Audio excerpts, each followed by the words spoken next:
Olá, minha amiga, olá, meu amigo, como é que vocês estão? Tudo joinha? Bem-vindos a mais um episódio onde estudamos a obra fundamental da doutrina espírita, o Evangelho segundo o Espiritismo. Nós estamos no capítulo 21º, falando sobre os falsos profetas. Haverá falsos cristos e falsos profetas. Estamos já nas instruções dos Espíritos, que concluem o capítulo, e hoje nós vamos apreciar um texto, mais uma psicografia, com o título Caracteres do Verdadeiro Profeta, ou Características do Verdadeiro Profeta. Vamos lá. Desconfiai dos falsos profetas.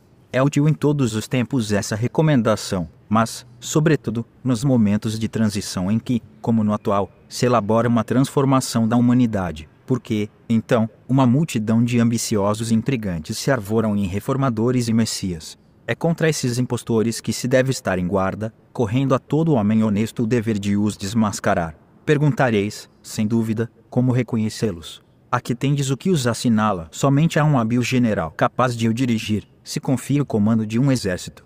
Julgais que Deus seja menos prudente do que os homens. Ficais certos de que só confia missões importantes aos que ele sabe capazes de as cumprir, porquanto as grandes missões são fardos pesados que esmagariam o homem carente de forças para carregá-los. Em todas as coisas, o mestre há de sempre saber mais do que o discípulo, para fazer que a humanidade avance moralmente e intelectualmente. São precisos homens superiores em inteligência e em moralidade. Por isso, para essas missões são sempre escolhidos espíritos já adiantados, que fizeram suas provas em outras existências, visto que, se não fossem superiores ao meio em que têm de atuar, nula lhes resultaria a ação.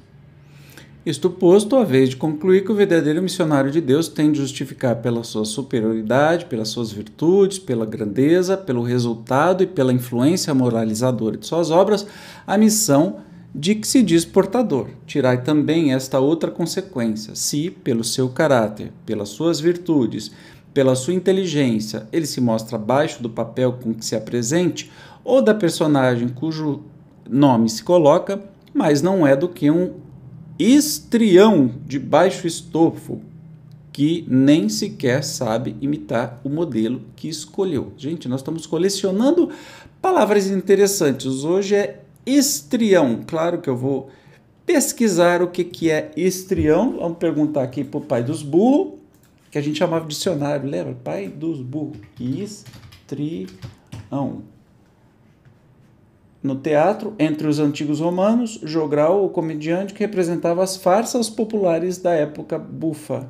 Comediante cômico. Interessante, é meio que um falsão, um mentirosão. A arte do teatro é realmente nos convencer de algo que não existe, né?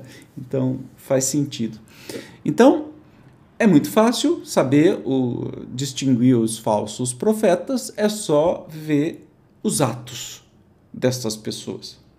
Só medir os atos. Porque Deus, se manda um profeta, ou seja, alguém que vai trazer boas revelações, ou faz a gente pensar mais, evoluir mais rápido, né? Fazer um atalho no nosso caminhar com seus conselhos, é alguém muito bem preparado, já que a gente na Terra faz isso, imagina Deus não faria esse tipo de coisa, né? Então, que a gente pense como é fácil distinguir, não caia na lábia dos que falam manso ou fica só falando, fingindo, né? Convencendo pela palavra. Tem que olhar primeiro pelos seus atos. Quem é esta pessoa? Acho que isso é interessante para a vida inteira, não é só para profeta, não, é interessante para qualquer pessoa, né? Quando é o que? Faço o que eu falo, mas não faço o que eu faço, cuidado, desconfie disso. Vamos continuar. Outra consideração: os verdadeiros missionários de Deus ignoram-se a si mesmos, em sua maior parte, desempenham a missão a que foram chamados pela força do gênio que possuem, secundado pelo poder oculto que os inspira e dirige a seu malgrado, mas sem desígnio premeditado. Numa palavra, os verdadeiros profetas se revelam por seus atos, são adivinhados, ao passo que os falsos profetas se dão, eles próprios, como enviados de Deus. O primeiro é humilde e modesto, o segundo, orgulhoso e cheio de si, fala com altivez e, como todos os mendazes, parece sempre temeroso de que não lhe deem crédito. Alguns desses impostores têm havido, pretendendo passar por apóstolos do Cristo, outros pelo próprio Cristo, e, para a vergonha da humanidade, hão encontrado pessoas assaz crédulas que lhes creem nas torpezas. Entretanto, uma ponderação bem simples seria bastante a abrir os olhos do mais cego, a de que se o Cristo reencarnasse na Terra, viria com todo o seu poder e todas as suas virtudes, a menos se admitisse, o que fora absurdo, que houvesse degenerado. Ora, do mesmo modo que, se tirardes a Deus um só de seus atributos, já não tereis Deus, se tirardes uma só de suas virtudes ao Cristo, já não mais o tereis. Possuem todas as suas virtudes os que se dão como Cristo? Essa é a questão. Observai-os, perscrutai-lhes as ideias e os atos e reconhecereis que, acima de tudo, lhes faltam as qualidades distintivas do Cristo, a humildade e a caridade, sobejeando-lhes as que o Cristo não tinha, a cupidez e o orgulho. Notai, ademais, que neste momento há, em vários países, muitos pretensos Cristos, como há muitos pretensos Elias, muitos João ou Pedro e que não é absolutamente possível sejam verdadeiros todos.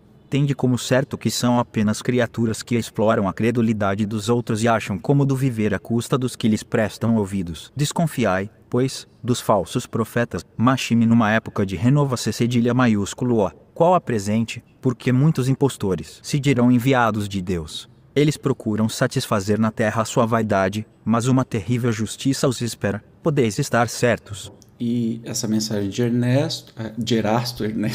Erasto foi dada em Paris em 1862. E lembrando que nessa época, 1862, você imagina que sempre aparecia um doido ou outro. Nós estamos na época da internet, todo mundo conhece tudo, aí você fala assim, não é possível que tenha gente. Tem, entra na nossa televisão, na nossa casa todo santo dia, os falsos cristos, os falsos profetas, que ficam fingindo que estão fazendo milagres e tudo mais o tempo todo. Agora, tem até um falso Cristo que a gente se diverte, chama Henri Cristo, com certeza você já viu, né? Que se diz Jesus, a reencarnação de Deus, Jesus, mas o Henri Cristo seria um Jesus piorado? Então a gente vai para trás aí de tudo que a gente aprendeu na doutrina espírita, que o espiritismo a gente só anda para frente, não anda para trás, né? Então, estranho isso. É para não acreditar, realmente é muito simples perceber quais são os falsos profetas de verdade. Especialmente, agora preste muita atenção, você que me vê e que você que me ouve, especialmente no meio espírita. Especialmente ao quadrado, se for médium. Cuidado com médiums que se consideram os iluminados, os enviados, que tudo aquilo que eles falam é o suprassumo, não pode ser questionado, que é maravilhoso, que ele é mensageiro de tal, ou fulana mentora, ou fulano mentor, e faz pompa com isso, né?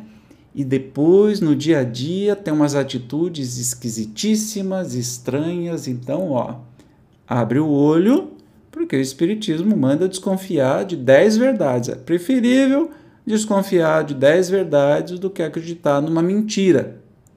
Preste atenção. Não importe o nome ou a, muito entre aspas, absurda respeitabilidade que este médium tem. Todo mundo pode e deve ser questionado.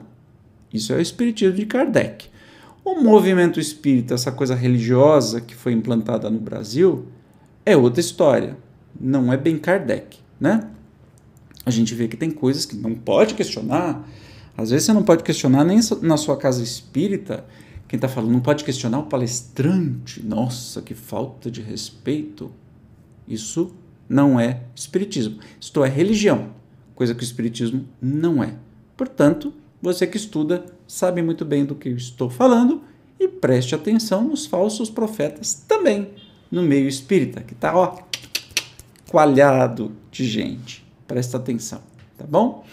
Nos encontramos no próximo episódio, que continuaremos a estudar este capítulo, a mensagem dos Espíritos, instruções, com o título Os Falsos Profetas da Erraticidade, ou seja, do mundo espiritual. Te espero como sempre.